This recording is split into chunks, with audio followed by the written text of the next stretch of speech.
Amigos, buenas tardes. Bienvenidos hoy 13 de febrero del año 2019 a una nueva edición de su programa Actualidad y Derecho. Me acompaña el día de hoy en la co-conducción Miguel Calderón, abogado especialista en temas de derecho administrativo y derecho ambiental. Miguel, buenas tardes, ¿cómo estás? Buenas tardes, César, un gusto por la invitación, muchas gracias para ayudarte con la conducción del programa. Perfecto. Entonces, amigos, el día de hoy vamos a conversar sobre dos temas sobre los cuales hay muchas cosas en boga, muchas cosas en novedad, la gente consulta mucho.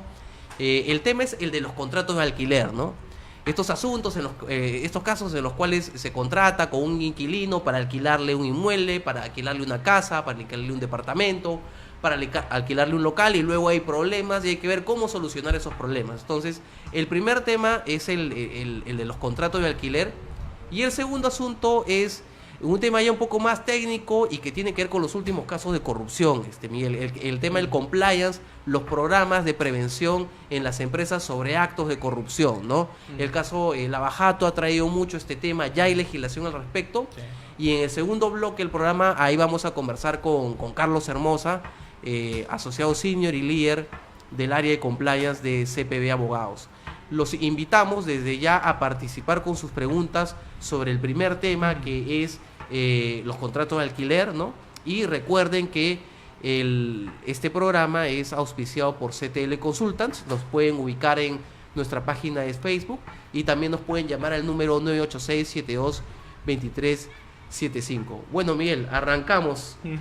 Tremendo tema Tremendo tema que meten un montón de problemas a un montón de gente. Sí.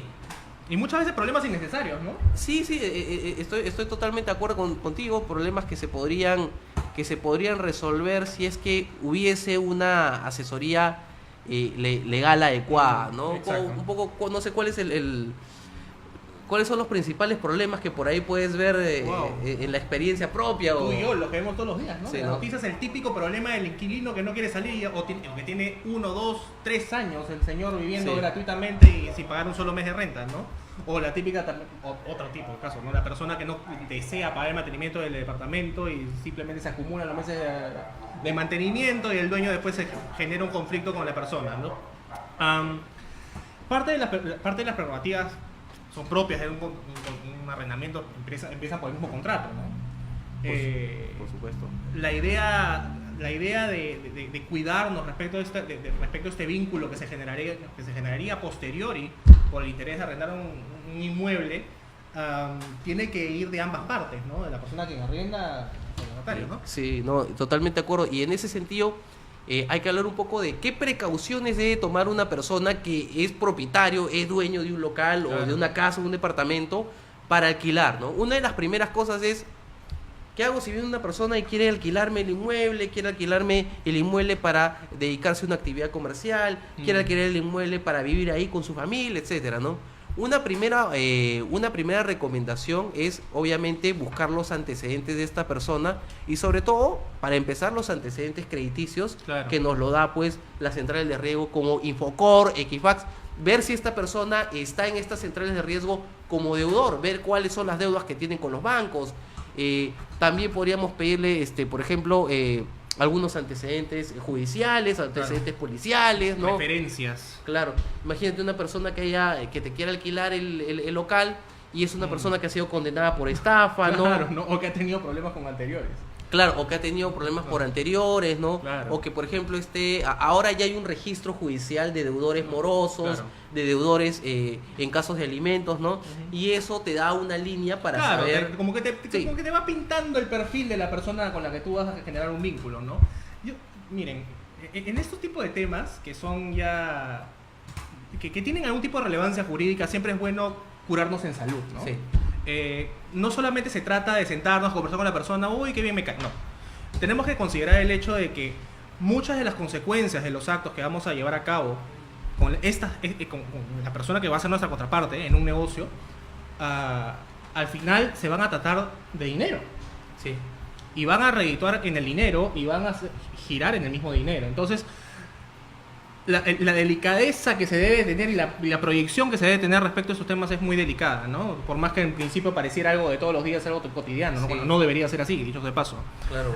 Buscamos en Google, cuando vamos a contratar con alguien, además de pedirle algunos antecedentes, buscamos en Google, buscamos en LinkedIn, buscamos en Facebook, buscamos hasta en Instagram o en Twitter, ¿no? Para conocer un poco cuál es el comportamiento, cuáles son las conductas de esta persona, ¿no? Entonces, por el lado del dueño, ¿no? Del propietario. Del propietario, ¿no? Es muy importante conocer los antecedentes de la otra persona, porque eso le va a dar una pauta de si puede asumir el riesgo o no, porque alquilar el inmueble en el Perú se ha vuelto un riesgo, los índices de morosidad son altos, ¿no? Y desalojar a algunas personas es complicado, porque hay casos en los cuales los inquilinos son tan frescos que no se quieren ir de la tienda, no se quieren ir del stand, no se quieren ir de la casa, y lo que dicen es, bueno, como te vas a demorar 2 o 3 años o 5 años en sacarme, dame 4.000 soles, dame 5.000 soles, dame 10.000 soles, firmamos un acuerdo y me voy, ¿no? Claro. Entonces, al final se termina convirtiendo en una suerte de extorsión, ¿no? en contraprestación, ¿no? Es muy extraña la figura que se genera al final, que termina siendo un pacto interpartes, pero un poco complejo y un poco injusto, ¿no? Si se quiere. Y deformamos la figura propiamente dicha del arrendamiento, ¿no? Claro. Tú dijiste, acabas de nombrarnos las precauciones que debe tener el propietario del inmueble, ¿no? Claro. Pero también, si yo quiero arrendar un inmueble, que soy la otra parte, también tengo que tomar mis propias precauciones. No se trata de que, vi un departamento, me encantó, tiene la puerta del color que quería, tiene los 2 garajes que quería, tiene el almacén, ya. ¿Y la persona que está negociando contigo es el dueño? Eso es fundamental. O sea, eso es en principio eso, ¿no? Sí, hay que pedir. Algo básico es que hay que ir al inmueble, hay que ir a la casa, hay que ir a la tienda, hay que ir al local, ¿no? Y ver, bueno, si quiero alquilar un stand para desarrollar mi negocio, tengo que ver cuáles son las condiciones de ese stand. Voy a ver si el stand se encuentra en buen estado, primero. Segundo, tengo que tener muy claro lo siguiente: ¿quién es el propietario? ¿El propietario tiene una titularidad inscrita en registros públicos o no? Cuando se trata de una persona que alquila un local y no está inscrito en registros públicos, ya es el riesgo de la persona que va a alquilar en el lugar. Claro. ¿Ya? Y la renta será más baja, pero la posibilidad de que te saquen en cualquier momento es altísima. Es altísima. Ahora, ya teniendo la partida del inmueble, hay que revisar muy bien esa partida, hay que revisar si nos dan solamente una hojita, pero ya esa partida se actualizó y otro es el propietario, etcétera. La fecha de la partida, señores, especialmente si te dan una copia, ver si la copia tiene una fecha más o menos prudente, no vamos a recibir una copia de una partida de un año atrás, de 2012, 2012, ¿no? 2012, ¿no? O sea, por 30, 40 soles que me voy a registros públicos. Voy a registros públicos y me actualizo una, ¿no? Claro, o sea, el costo es mínimo ante el perjuicio que se puede ocasionar, ¿no? Otra situación es, ya, quiero alquilar el local para un negocio. En esa zona está permitido que se lleve a cabo dicha actividad. El uso de suelos es compatible con lo que me están alquilando, con lo que yo pretendo alquilar. Eso es una cosa. 2, el tema de la copropiedad. Exactamente, ¿no? El tema de la copropiedad es importantísimo, porque si hay más, si la casa tiene más de un dueño, hay copropiedad, y para que me alquilen la casa tienen que estar de acuerdo todos los copropietarios. Esa decisión se toma con acuerdo total. Todos los copropietarios tienen que estar de acuerdo en que se alquile el inmueble, o en todo caso, si viene se trata de una sucesión, ¿no? Etcétera, ¿no?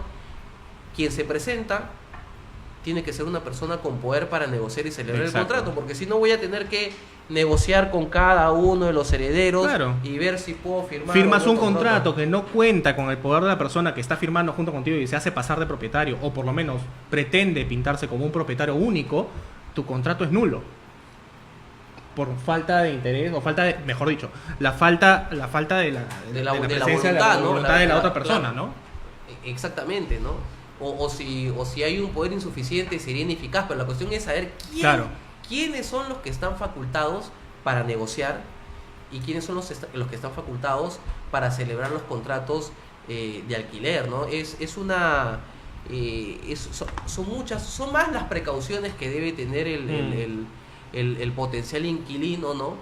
porque uno no sabe si llega al inmueble también y hay una serie de vicios, ¿no? Exacto. El agua solamente funciona algunos días, la luz se va, hay malas conexiones, hay conexiones eléctricas informales, etcétera, ¿no? Saber también, ver la partida del bien, ¿no? Ver la partida del departamento, de la casa, del local, también ayuda a conocer si hay una hipoteca, ¿no? Claro. Y de repente hay un proceso. Si está grabado el bien. Claro. Y nosotros estamos arrendando por un Claro. año. Y estamos agarrando por un año, no vamos a llegar al año porque de repente ya está por ejecutarse. Claro, por ordenarse el remate, ¿no? Entonces, no es una cosa sencilla de que nosotros alquilamos el inmueble y agarramos un contrato modelo, ¿no? Y celebramos el contrato y punto, ¿no? Además, hay contratos de alquiler que están tan mal hechos que, por ejemplo, en la cláusula de solución de controversias dicen, bueno, es un inmueble chiquito, ¿no? Es una tienda chiquita, ¿no? Es una casa chiquita, es un cuarto chiquito, cláusula de arbitraje. Y los costos son enormes, claro, ¿no? Los costos son, o sea, el arbitraje es una justicia rápida, pero es una justicia cara. Y hay que evaluar en qué casos. En qué casos es dable, pues, ¿no? Es como por lo menos funcional o rentable, ¿no? O sea, no hay que apelar al arbitraje simplemente porque ya existen formatos de contratos determinados, ¿no? O sea, hay que tener mucho cuidado con eso. O sea, tenemos que entender de que existe gente que trabaja de esta forma en función a formatos, ¿no? Entonces, hay formatos que ya tienen cláusulas prediseñadas, ¿no? Y básicamente lo único que hacen es sustituir los datos de las personas que son los titulares del contrato, ¿no? Otra cosa que me parece importante, que más que un tema de índole legal, yo creo que es más una sugerencia para las personas que van a ingresar a un bien inmueble del cual no tienen mucho conocimiento, porque tú puedes ver por encima las cosas muy bien y pueden tener vicios ocultos, ¿no? O por ejemplo, pueden haber bienes que estén en el inmueble y al momento de que tú se resuelve el contrato de arrendamiento o concluye el contrato de arrendamiento, de pronto resulta que ese inmueble tenía, no sé, pues tantas ventanas o tenía un mueble por ahí en la esquina y tú nunca te diste cuenta, ¿no? Claro, lo del inventario, ¿no? Exactamente, un inventario. El inventario no solamente se debe desarrollar en función a los bienes que se encuentran al interior del bien inmueble. Tenemos que considerar también en el mismo inventario, y de ser posible, yo les sugiero eso a mis clientes, incluso capturar imágenes respecto, por ejemplo, si tiene un área verde, el inmueble, hay un jardín, tomar imágenes, capturar imágenes, fotos de la situación en ese momento, al momento de la entrega del inmueble, del jardín, por ejemplo. He visto casos en los que, por ejemplo, la persona recibe un inmueble con un área verde X, de X tamaño, y está en pésimas condiciones. La persona, el inquilino, invierte su dinero para mantener el área verde, porque obviamente quien alquila con área verde suele ser para sus propios hijos o familia, ¿no? Tienes que invertir ahí obligado, ¿no? Y al momento de entregar el inmueble, la persona no se los quiere recibir. ¿Por qué? Porque según ellos, el área verde está en mal estado, cuando en realidad en imágenes se ve que le entregaron básicamente una zona de terreno de yeso, ¿no? Claro, ¿no? ¿no?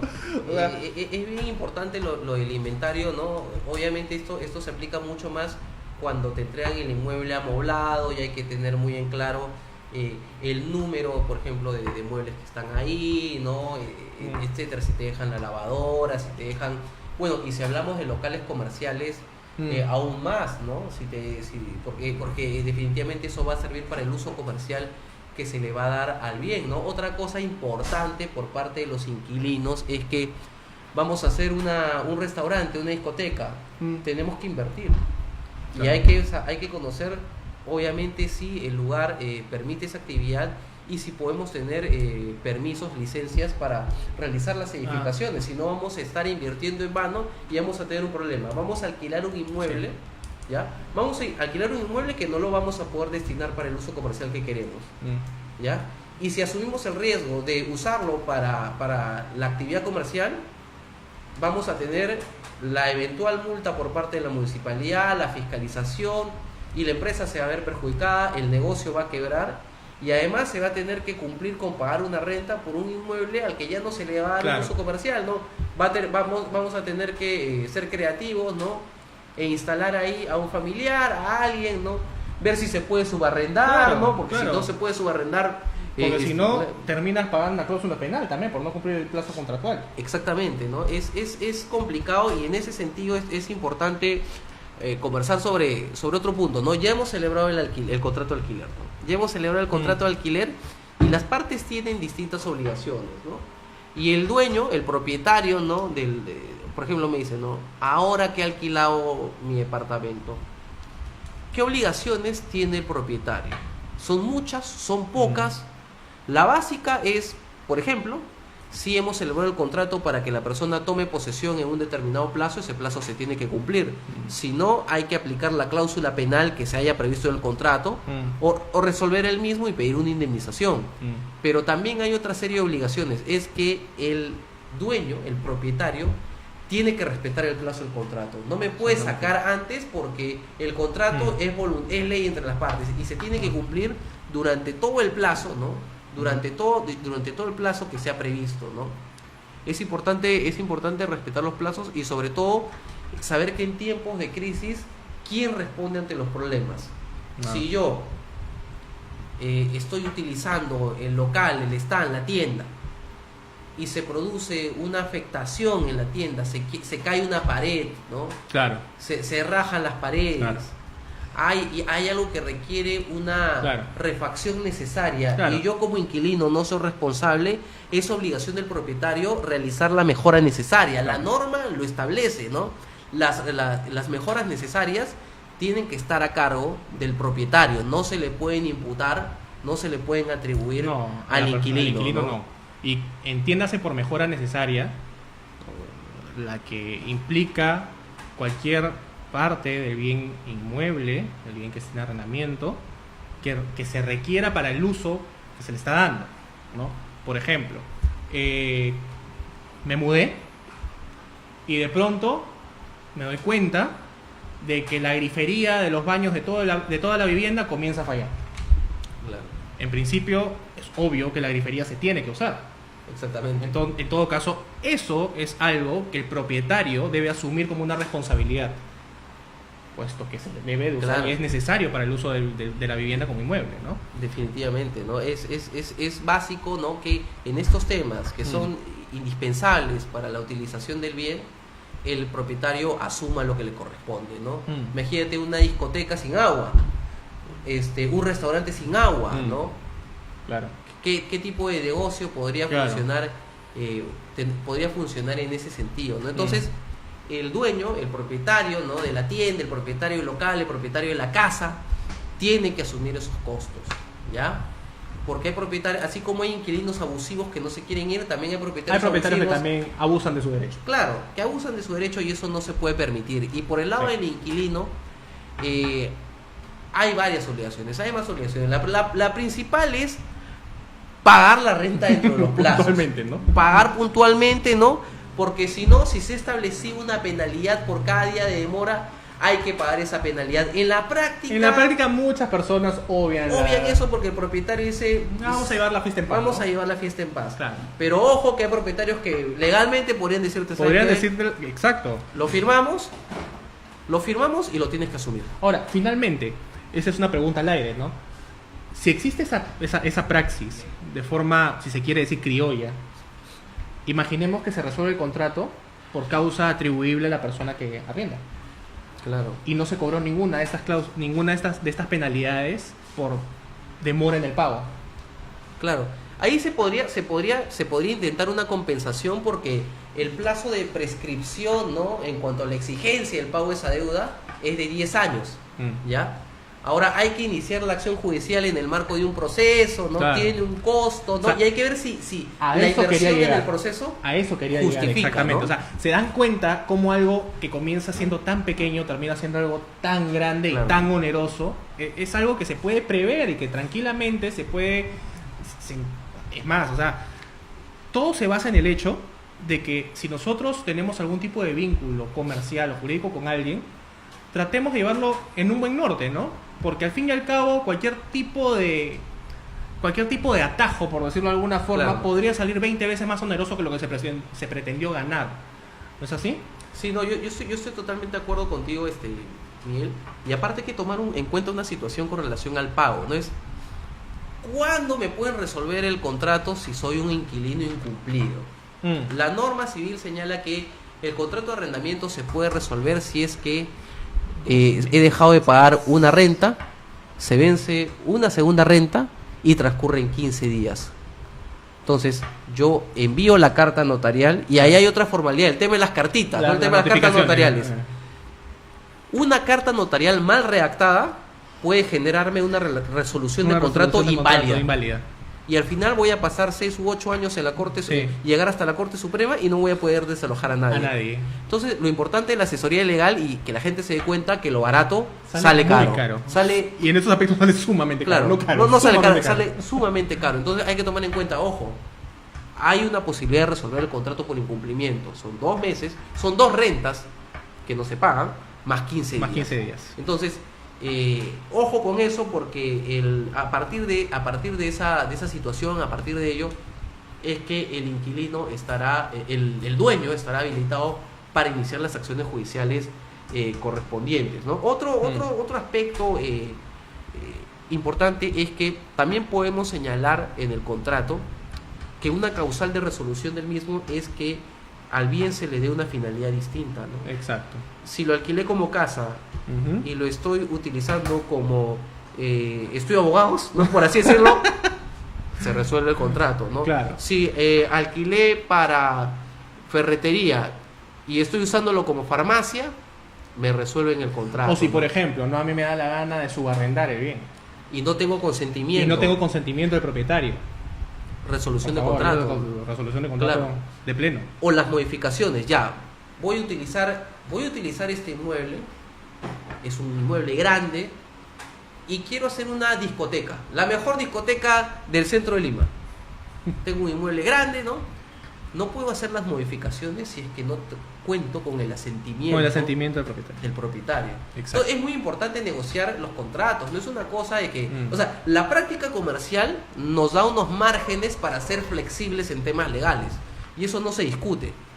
Pero a la hora de que surgen los problemas y hay que exigir indemnizaciones, hay que cobrar penalidades, todas esas cosas que podemos considerar pequeñas se van sumando y generan un monto muy grande. Y el negocio en el que pudimos haber ganado, o el dinero que pudimos haber invertido en el negocio, claro, que pretendíamos para generar algún tipo de réditos, se va al tacho. Se va al tacho, ¿no? Por no haber pues cumplido con nuestras obligaciones, ¿no? Otro tema importante, Miguel, es pagar los servicios públicos correspondientes. Sí. El agua, la luz, están a cargo de nosotros. Ahora, hay un tema con en el caso de los inquilinos, ¿no? En el tema del mantenimiento, ¿no? Que lo pagan los inquilinos, que tienen que cubrir esos costos. Hay inquilinos que pagan la renta pero no pagan el mantenimiento. Sí. Y luego la junta de propietarios voltea hacia el dueño y le dice: ya pues, usted me tiene que pagar. Hazte cargo. Asume. Porque usted es el dueño. Claro. Y ahí se genera un inconveniente. Y el dueño le dirá: ¿sabe qué? Yo voy a cobrar, pero yo no le voy a cobrar a esta persona de ninguna manera. Así que usted encárguese como junta de propietarios. Y la junta de propietarios hace lo siguiente, ¿no? Puede tener problemas. De repente la junta de propietarios ni siquiera está inscrita en registros públicos. Y eso es un caso muy común, ¿ah? Sí. Es un caso sumamente común y eso sí puede llegar a ser hasta cierto nivel preocupante, ¿ah? Claro, pero hay que tomar en cuenta que los recibos de mantenimiento tienen la calidad de títulos de ejecución. Sí. Y pueden ser utilizados así como son las letras de cambio para pedir directamente un embargo. Pero bueno amigos, hay muchísimas cosas de qué hablar con relación a este tema, Miguel. Definitivamente vamos a seguir explayándonos sobre este asunto en una siguiente edición. Nos vamos al corte y en la segunda parte del programa viene Carlos Hermosa, asociado, senior, líder del área de compliance de CPB Abogados, para conversar sobre compliance, programas de prevención de corrupción en empresas. Volvemos.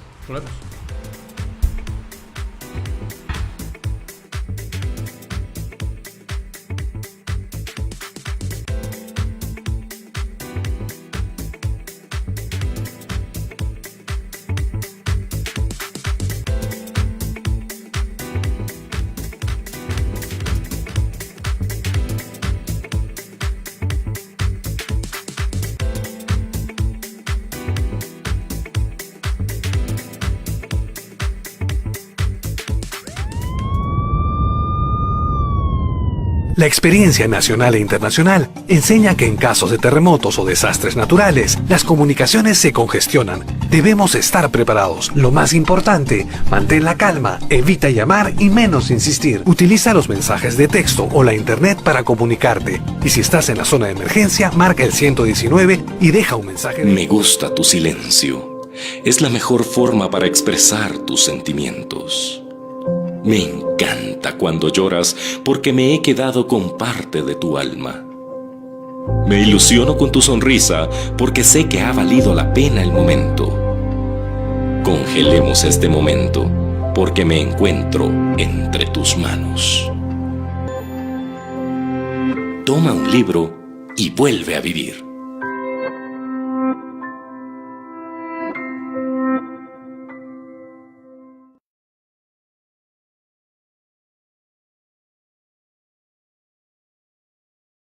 Conversando sobre los contratos de alquiler, me está acompañando el día de hoy en la co-conducción Miguel Calderón, amigo y abogado especialista en asuntos de derecho administrativo y derecho ambiental. Pero antes de pasar al siguiente bloque, Miguel, habíamos decidido seguir conversando sobre los contratos de alquiler porque había algunos temas que queríamos que queden muy en claro en esta sesión, ¿no, Miguel? Y que ciertamente cada vez son más comunes también, ¿no? Este tema de la prescripción adquisitiva de dominio, por ejemplo. Sí. Nunca falta la persona que, avalándose en el hecho de que ya tiene varios años viviendo en ese inmueble y encima sin pagar, pretende la prescripción adquisitiva de dominio. Eso es peligrosísimo porque demuestra una cosa, que el inquilino tiene una total mala fe en sus relaciones comerciales y que él piensa que siendo inquilino puede quedarse 10 años en el inmueble y adquirirle bien por prescripción adquisitiva de dominio. Los clientes vienen y nos preguntan, ¿no? ¿Puede demandar la prescripción? ¿Puede adquirir por prescripción inquilino? No puede.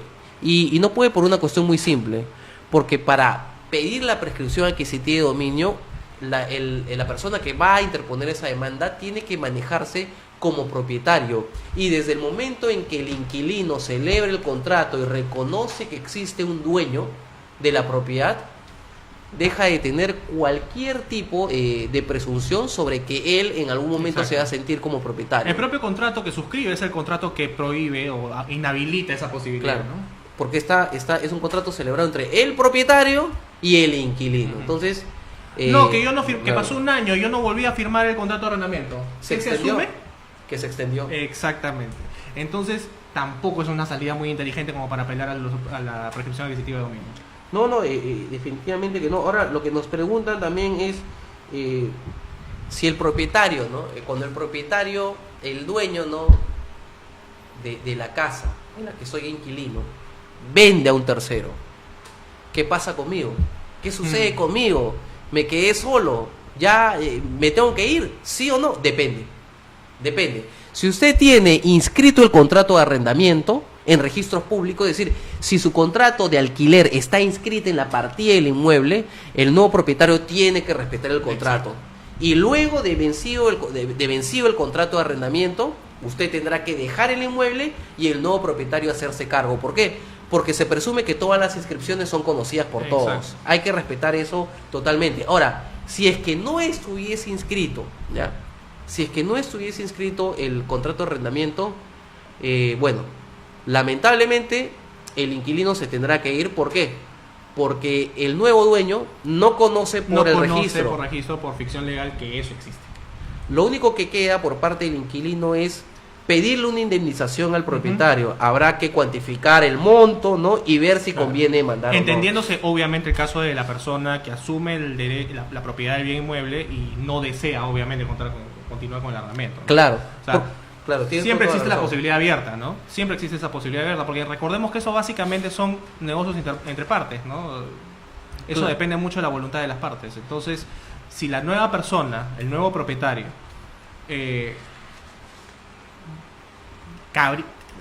considerase la posibilidad de continuar con el arrendamiento, es viable, ¿no? O sea, por más incluso, es más, si mal no recuerdo el tema de cesión de obligaciones.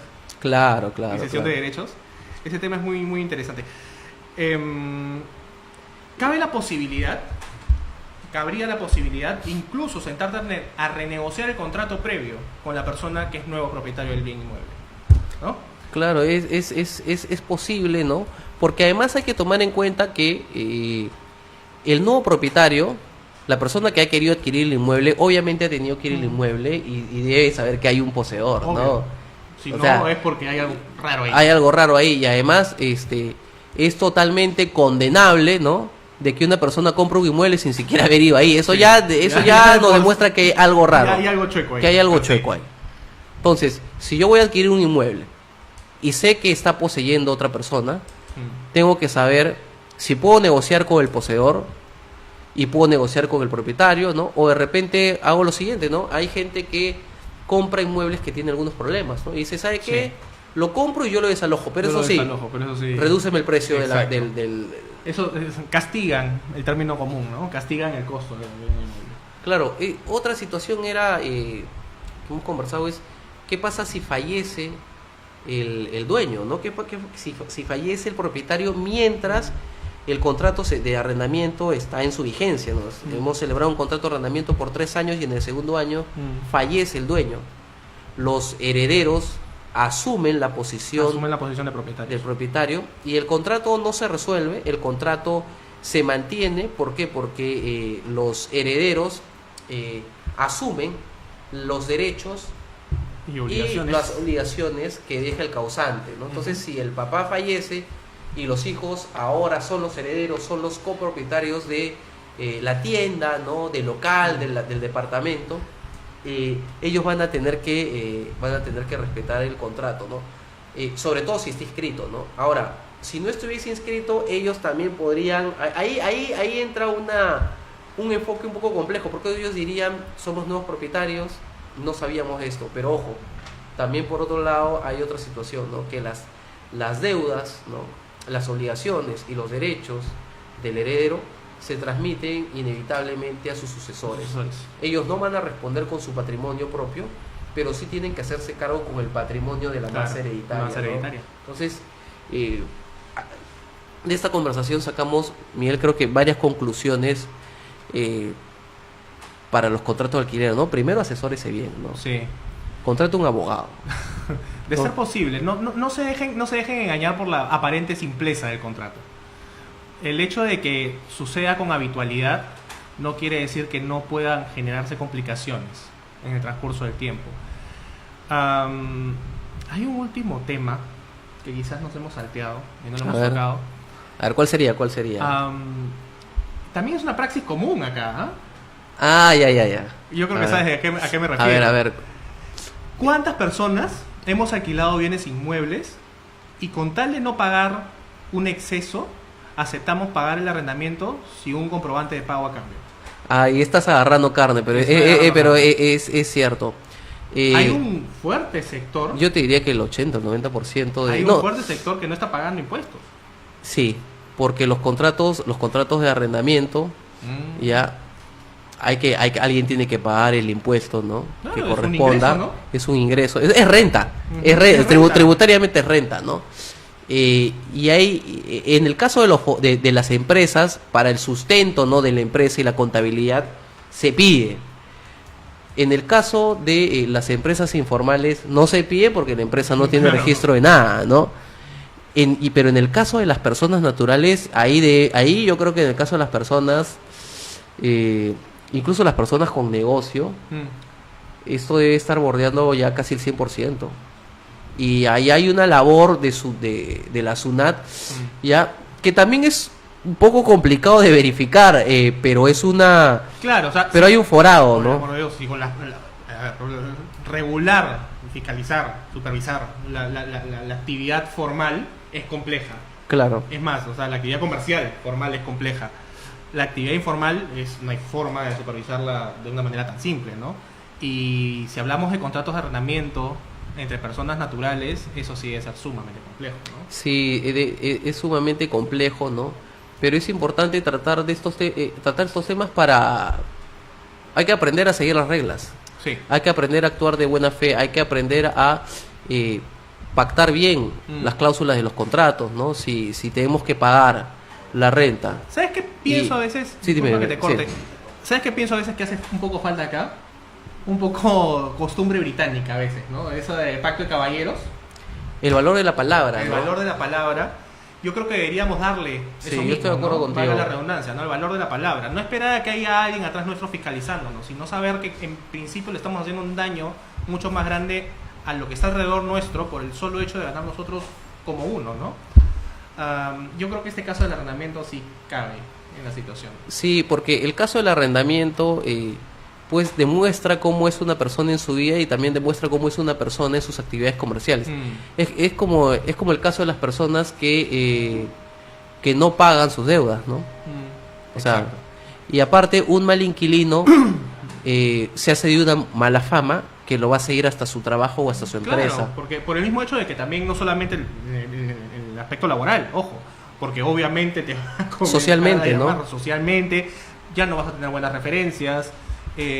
Al momento que se llame a los previos lugares donde se haya vivido, se van a dar cuenta el perfil que tiene la persona y obviamente ya no apeles a otro tipo de esos contratos, ¿no? Sí, Te pues. complicas la existencia. Definitivamente. Bueno, amigos, hay mucho para hablar en el tema del arrendamiento, pero lo continuaremos en otra sesión, Sí. lo prometemos, porque sabemos que a ustedes les interesa mucho, ¿ya? Y tiene que ver mucho con las actividades comerciales que realizan y tiene que ver mucho incluso pues con las casas, con las habitaciones en las que ustedes se encuentran. Bueno, amigos, nos vamos a la pausa y regresamos en el último bloque del programa con Carlos Hermosa, de asociado senior líder del área de compliance de CPB Abogados, para conversar sobre el compliance, ¿no? Los programas de prevención de actos de corrupción en las empresas. Regresamos. Acompáñenos.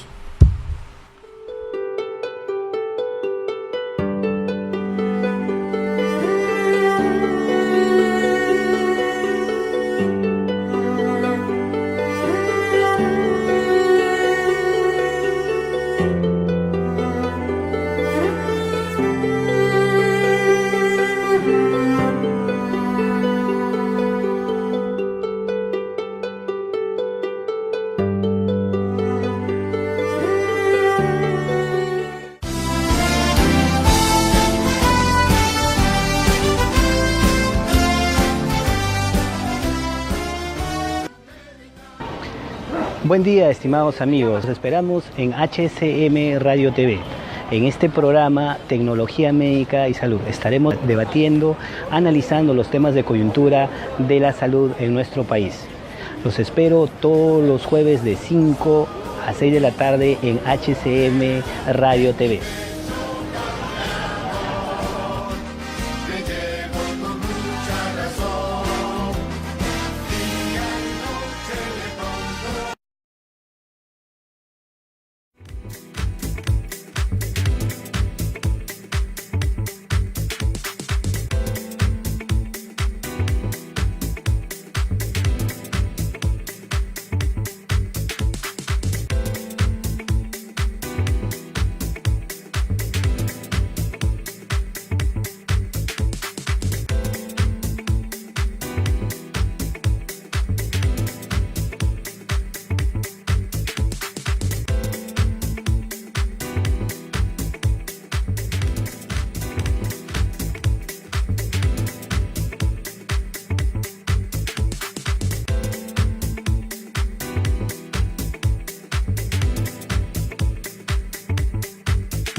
Amigos, bienvenidos de regreso a Actualidad y Derecho.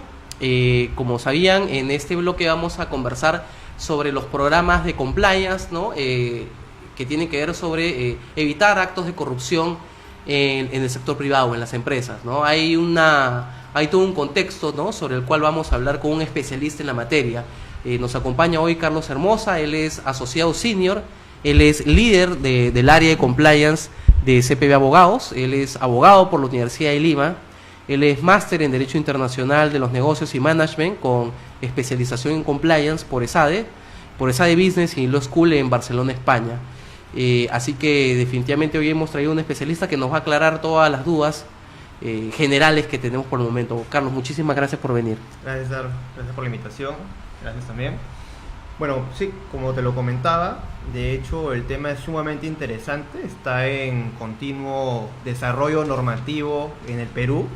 De hecho, de manera internacional ya hay bastante crecimiento normativo, hay mucho referente internacional, mucho desarrollo normativo en otros países. Sin embargo, el Perú hoy en día está legislando en materia anticorrupción, en materia de prevención de delitos, en materia de responsabilidad administrativa de las empresas y penal de sus integrantes, ¿no? Entonces, en todo este contexto es que el compliance entra al mundo empresarial, ¿no? ¿Esto viene por el caso Lavajato o es algo que ya se venía trabajando de mira a postular a la OCDE? ¿Cómo nace un poco lo del compliance en el Perú? ¿Nace porque ya era algo planificado o nace por la coyuntura que nos ha llevado a esto? De hecho, el compliance, por su propia traducción neta, que es cumplimiento de normas, de leyes, de reglas internas o externas de las empresas, entiéndanse por externas las leyes, ha estado presente en las empresas desde mucho antes, ¿no?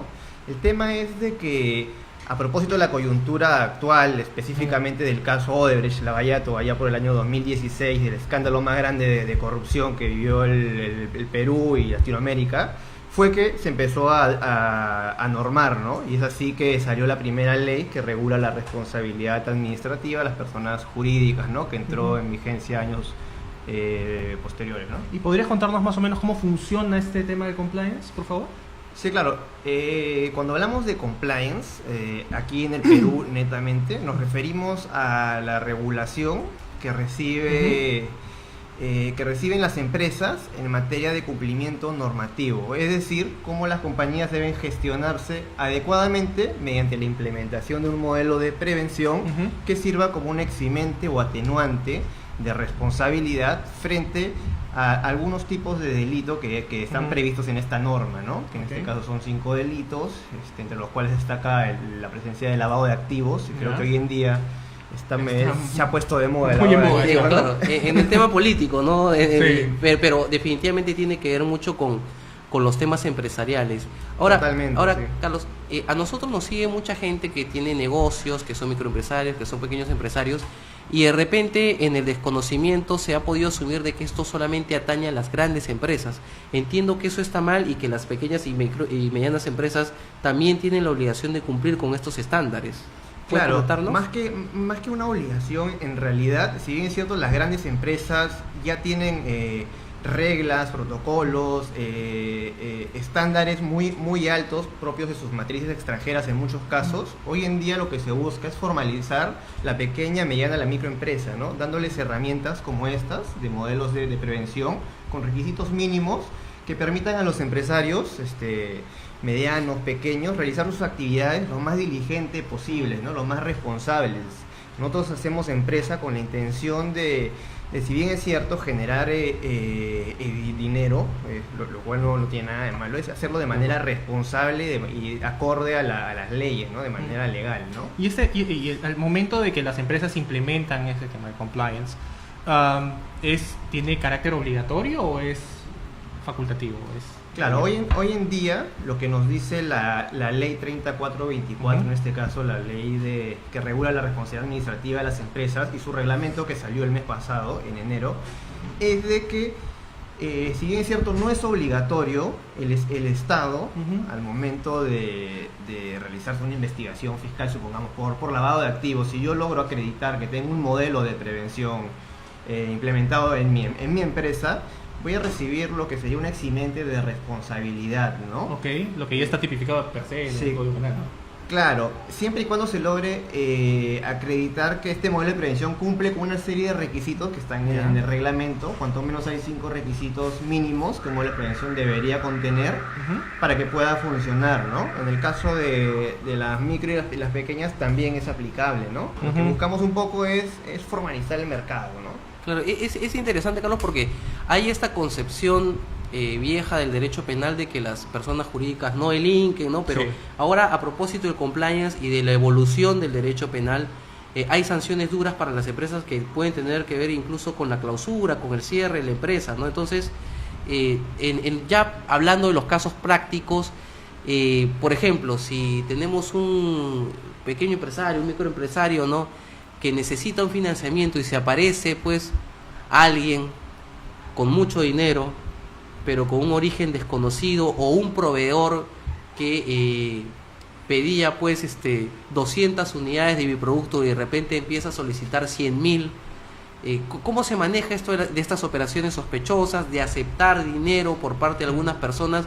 ¿Cuál es el deber de reportar? ¿Qué es lo que tendría que hacer yo en la práctica ante este tipo de situaciones? Aquí hay que tener muy en claro dos conceptos, ¿no? El primero es el modelo de prevención del cual estamos hablando, que es el que se rige por la ley 3424, aplicable a todo tipo de empresario. Y por otro lado, cuando hablamos de operaciones sospechosas, inusuales, nos referimos al sistema de prevención contra el lavado de activos y financiamiento del terrorismo para sujetos obligados, que lo regula en todo caso la UIF Perú, ¿no? Que si bien es cierto, son dos mundos distintos, son perfectamente compatibles, ¿no? Porque uno, en este caso los modelos de prevención de los cuales hemos venido a hablar el día de hoy, pueden incluir mucho de los que ya contienen estos sistemas de prevención contra el lavado. Ahora, la normativa actual en modelos de prevención para empresarios que se vean inmersos en investigaciones por cohecho en sus distintas modalidades, por financiamiento del terrorismo, por lavado de activos. Muchas veces como empresarios decidimos hacer negocio con las personas que creemos ser las indicadas, pero en realidad no lo son, ¿no? Nuestra debida diligencia debe ir más allá, ¿no? Conocer a nuestros clientes, a nuestros proveedores, a nuestros trabajadores, saber quiénes son. De repente un perfil financiero no es suficiente, ¿no? Tengo que también tener antecedentes. Algo tan simple como sentarnos a googlear, ¿no? Claro. Y saber qué se dice en esa empresa, ¿no? Mientras más procedimientos de diligencia tenga yo como empresario al momento de relacionarme con un tercero, que no necesariamente este tercero tiene que ser la persona que esté inmersa supongamos en problemas de lavado de activos o financiamiento del terrorismo, sino de repente alguien de su grupo empresarial que puede impactar directamente en nosotros, ¿no? Entonces el Estado lo que hace es, claro, sancionar a la empresa, porque la empresa no la puede meter presa, entonces la sanciona con distintas medidas administrativas, ¿no? Que van desde lo económico, como serían multas, que van también desde suspensión de sus actividades, o si es una empresa que su objeto social, supongamos, vive de contratar con el Estado, ¿no? Claro. Te quitan el registro, te suspenden, entonces te dejan sin negocio, ¿no? Te inhabilitan para contratar con el Estado. Exacto. O de repente, si tienes locales comerciales, te los clausuran, ¿no? Entonces, estas medidas administrativas están contempladas y la más dura definitivamente es la disolución de la empresa, ¿no? Correcto. Interesantísimo, porque entonces, conforme a los modelos de prevención, a ver, coméntanos, ¿hay un comité, hay un grupo de personas de la empresa que son las que reciben las denuncias? Porque en estas situaciones, ¿no? Si un trabajador o si un alto funcionario de la empresa conoce que hay un gerente que está pagando coimas para obtener una determinada licitación, tiene que denunciarlo porque, bueno, legalmente tiene que hacerlo, pero estos modelos de prevención nos dan un procedimiento para canalizar eso dentro de la empresa, y que además del trabajador o la persona que denuncia, la empresa también se vea beneficiada y no sufra, por ejemplo, la clausura. ¿Cómo se manejarían en la práctica este tipo de situaciones? ¿Cómo individualizan? Claro, mira, definitivamente cuando la empresa, cuando el empresario decide poner en marcha la implementación de un modelo de prevención o de un sistema de compliance, en este caso, para cumplir con la norma, tiene que tener cuanto menos 5 elementos mínimos, ¿no? Y justamente es un poco para explicarte el procedimiento de cómo se reciben estas denuncias, ¿no? El primer elemento es designar a una persona que sería el encargado de prevención, quien será el encargado de supervisar todo el funcionamiento de esto, de ejecutarlo, de llevarlo a cabo. El segundo elemento es proceder a la identificación de riesgos que pudiera tener la empresa dentro de su actividad, la evaluación de los mismos, y en función a esto establecer mecanismos de reacción o de gestión de estas situaciones. El tercer elemento sería justamente el que tú haces referencia, ¿no? La implementación de un procedimiento, de un canal ético, un canal de denuncias, ¿no?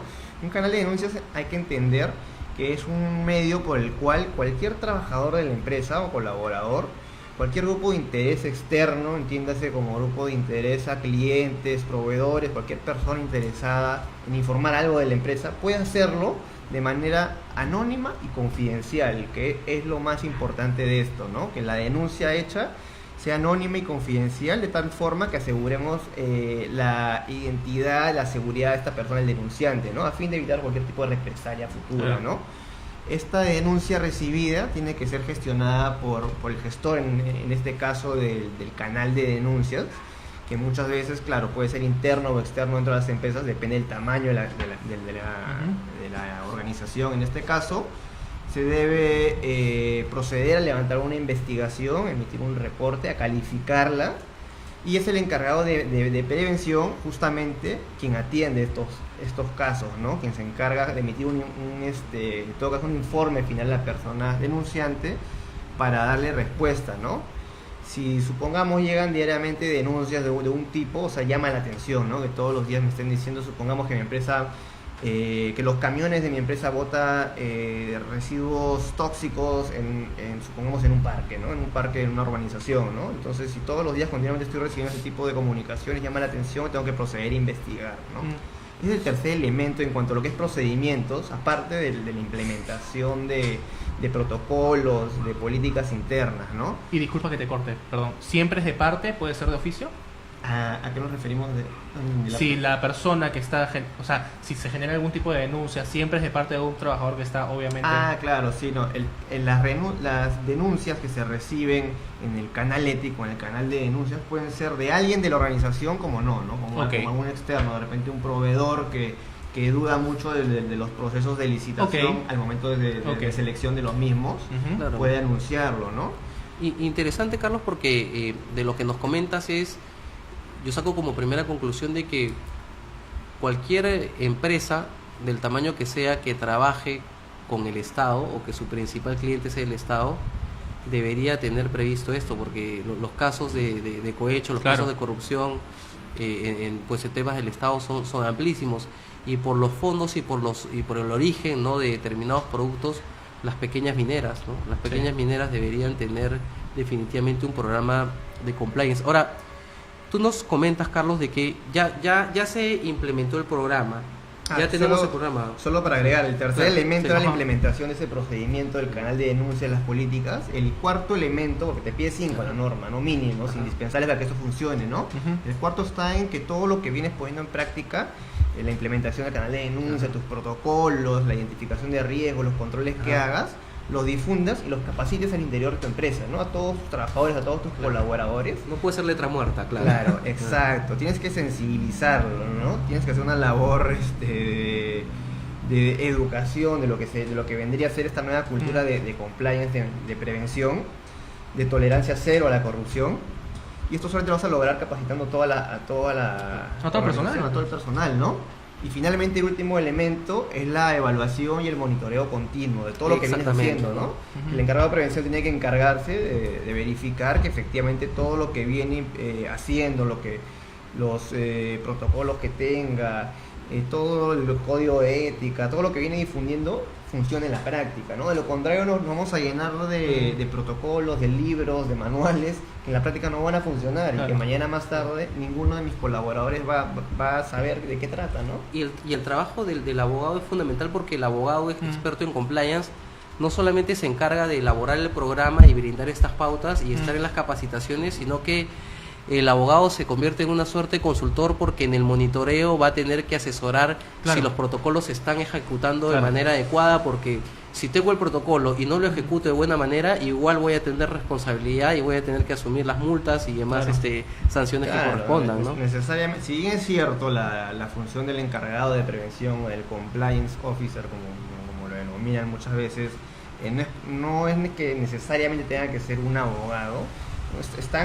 Es labor de nosotros, en este caso de los abogados, de los asesores, poder dar todos los lineamientos que ayuden a este encargado de prevención. La línea base. Exacto.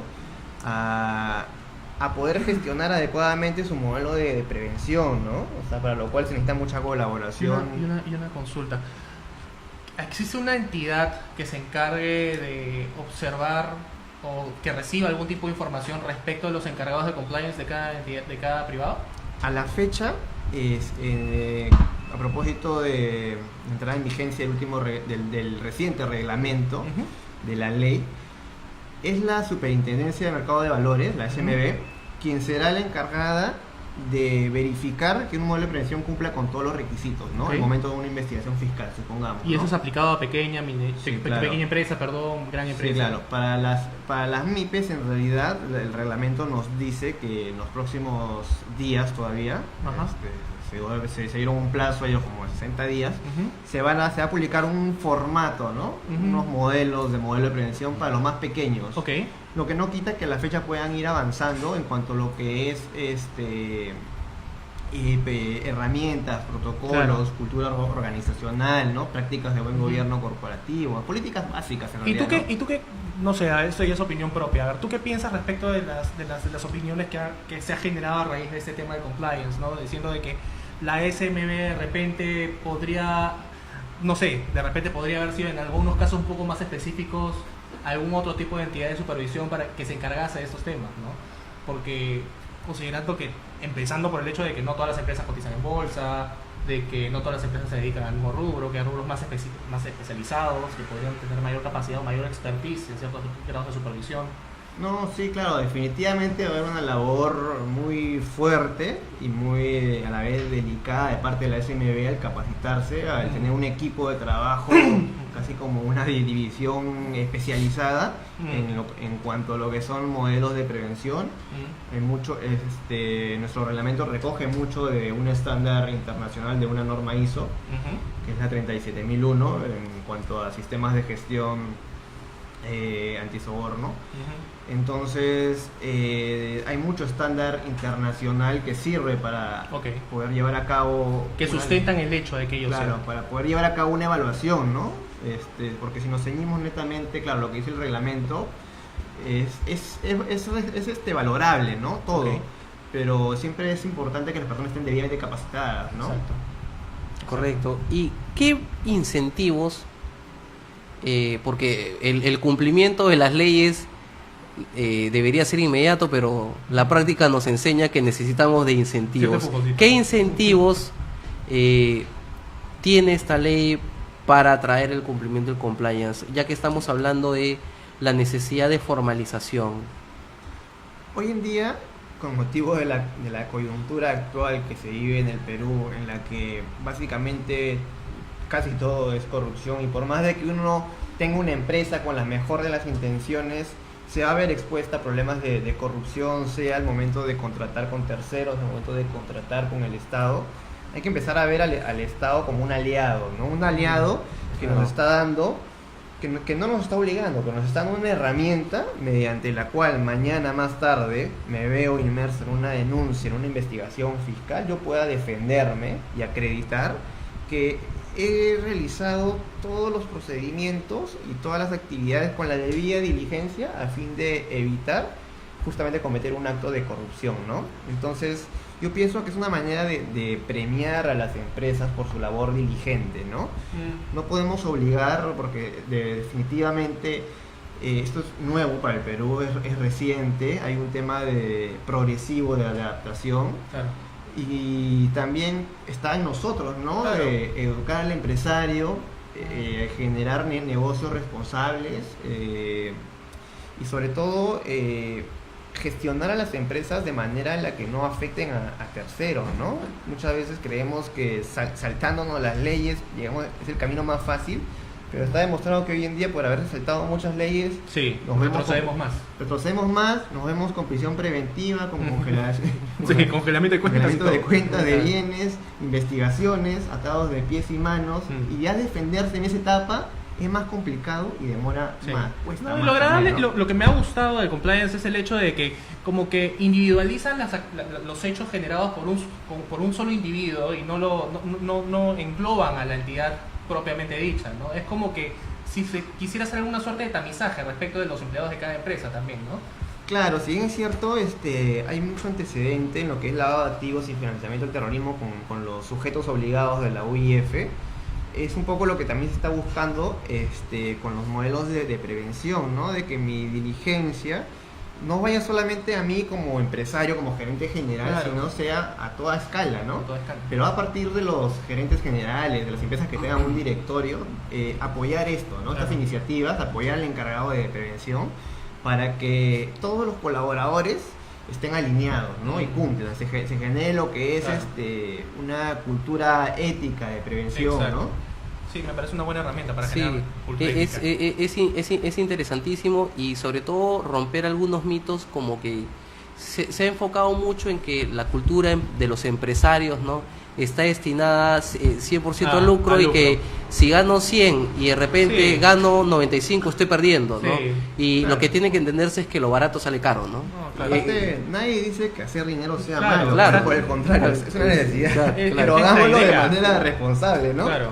No hagamos Sí. dinero a toda costa, ¿no? Claro. El fin no justifique los medios. Sí, Sí, definitivamente. definitivamente yo creo que el Estado está dando incentivos para los empresarios que se formalicen, ¿no? Finalmente el tema del compliance, aunque no, si bien cierto se está legislando, se está normando, ha estado presente ya desde mucho antes, ¿no?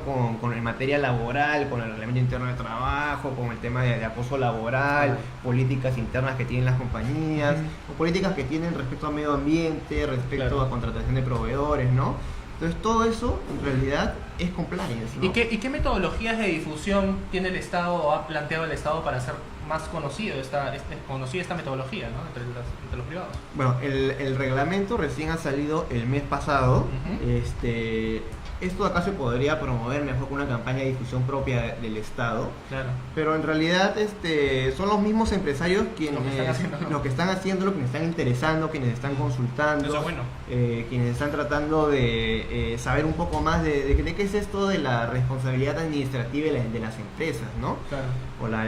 Entonces siempre... Claro. Algo tan común en el sector público, tan poco común en el sector privado, ¿no? Exacto, y ahí también se normó el tema de corrupción privada, ¿no?, entre empresarios, ¿no?, Claro. del año pasado. Entonces, las normas se están dando, ¿no?, se están desarrollando. La idea es llegar al punto en el que, claro, las grandes empresas, sobre todo las internacionales, tengan estas prácticas de gobierno corporativo, de prevención, modelos de compliance que funcionan hoy en día perfectamente bien, ¿no? Y entiendo entonces que ya hay seminarios, ya hay eventos, ya hay cafés empresariales que se están Sí. organizando para hablar de este tema. Sí, sí, sí. De hecho, se está promoviendo bastante en el sector privado este tipo de iniciativas, sean desde desayunos empresariales, Ujú. conferencias, eventos, participado también en charlas en universidades, ¿no? Esto acá debería entrar inclusive en la currícula de En la sí, currícula de las universidades, claro. totalmente, sí. En otras partes del mundo se hace, y en Perú no veo por qué no podría hacerlo, No, ¿no? Al además contrario. es parte justamente de lo que hace falta. Sí, sí, sí, es un aspecto que ya escapa del mundo del derecho penal, que escapa del mundo del derecho en realidad, que integra Claro. todo lo que es el funcionamiento de una empresa, ¿no? Ujú.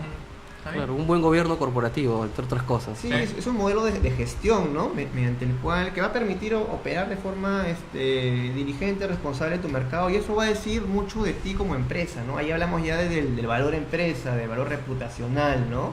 El valor marca que tienen hoy en día las empresas. Entonces, cuando alguien vea de que tú como empresa tienes un protocolo anticorrupción o un modelo de prevención, va a decir, ah, caramba, entonces puedo gente hacer negocio seria. contigo, es Claro. gente seria, me siento seguro, Claro. ¿no? O por qué contratamos, claro, con compañías que tienen certificaciones en cuanto a procesos de calidad, por ejemplo, sanidad, ¿no? Que de alguna otra manera este tipo de plus dicen algo de las compañías, ¿no? Claro, y evitar esto de los problemas en algunas compañías siguen siendo, ¿no?, de personalizar a la compañía porque no tiene protocolos claros, Claro. ¿no? Entonces la empresa va a funcionar bien cuando tú te des cuenta de que si tú no estás en la empresa, la podrías vender y seguiría teniendo el mismo valor, mismo valor. como si tú estuvieses ahí, Claro. ¿no? Porque si Claro. tienes si tienes una institución con protocolos que solamente son papel escrito, no tienes realmente una Y que institución. al fin y y al el- cabo cada titular de órgano de línea hace lo que le da la gana, ¿no? Claro, ¿no? Y el compliance un No hay poco un que norte. viene a ayudar a poner orden, Es ¿no? el timón. Que era algo que se Bastante. requería a gritos, ¿no? Claro, es darle un norte ético, transparente, ¿no? Uno de los pilares del compliance es la transparencia, ¿no? Mientras más transparente seas tú como empresa frente a terceros y frente a los tuyos, entonces vas a poder demostrar de que efectivamente es una compañía que está haciendo las cosas no solamente de acuerdo a la ley, ¿no? Sino bien. Claro, comercialmente bien. Perfecto, Sí, sí, sí. Perfecto, Carlos. Definitivamente que el tiempo se nos queda corto, hay, Bueno. hay mucho que hablar al Sí, sí, respecto, podemos pero profundizar. te agradecemos mucho por venir el día de hoy. Te comprometemos a volver a hablar en otro momento. Claro que sí. Bueno, amigos, con esto Con esto culmina el programa del día de hoy. Hemos conversado sobre temas muy interesantes, ¿no? Te agradezco, Miguel, por acompañarme en la co-conducción. Es un gusto. Y gracias, muchas gracias, Carlos. Y nos veremos la próxima semana. Que estén bien. Gracias.